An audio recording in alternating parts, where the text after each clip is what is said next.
Picture this, a top government official tasked with Homeland Security getting visibly rattled by a protester dressed as a chicken.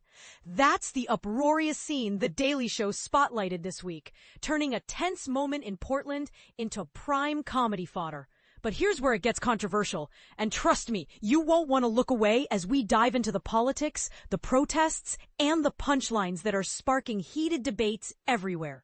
On Thursday, Daily Show correspondent Josh Johnson took aim at Homeland Security Secretary Kristi Noem during her visit to Portland, Oregon. The focus? A viral clip showing Noem on the rooftop of the city's Immigration and Customs Enforcement facility, a hotspot for demonstrations against Donald Trump's strict immigration policies. As she scanned the scene below, she locked eyes with a demonstrator clad in a bright yellow chicken costume, standing defiantly on the sidewalk. Johnson couldn't resist the jab, quipping that while the encounter might not seem intimidating, to most, it must be terrifying for Noem to face a farm animal without her usual defenses. He was referencing her 2024 memoir, where she recounted shooting a family dog and a goat on her South Dakota farm. A story that's drawn plenty of criticism for its casual depiction of animal cruelty. For beginners wondering about the context, this isn't just about a quirky outfit. It's a nod to Noem's rural background and the controversies surrounding her book, which some see as a bold, no-nonsense memoir, while others view it as insensitive or even reckless. But the monologue didn't stop there. Johnson first zeroed in on President Trump, who has repeatedly invoked the specter of Antifa, a loosely organized left-wing movement he's labeled a domestic terrorist organization, as justification for deploying National Guard troops to Portland amid ongoing protests. And this is the part most people miss. Johnson broke it down simply, explaining that while some individuals identify as Antifa, it's not a formal group with a hierarchy or official structure. They don't even have a website, he joked, comparing it to how even his cousin's baby has its own online presence.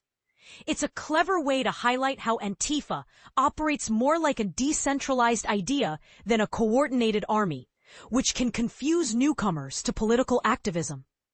He then poked fun at the idea of Antifa's sophistication before cutting to a clip of Noem herself, equating the movement to notorious groups like MS-13, ISIS, Hezbollah, and Hamas.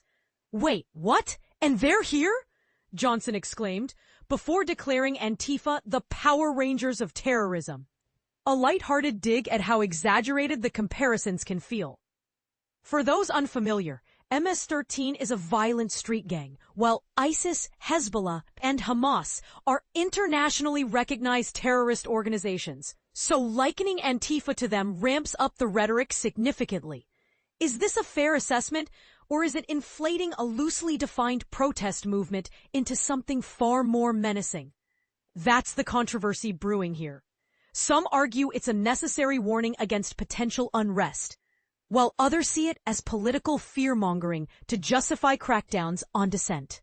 To catch the full hilarity and insight, check out more of Johnson's Thursday segment on The Daily Show. It's a reminder that in today's polarized world, even a chicken suit can become a symbol of bigger debates. What do you think? Does portraying Antifa as a major threat help or hinder national security? Is Noem's book a refreshing tale of farm life, or does it cross ethical lines? And should comedians like Johnson be calling out politicians this way? Share your opinions in the comments. I'd love to hear if you agree, disagree, or have a whole new take on this.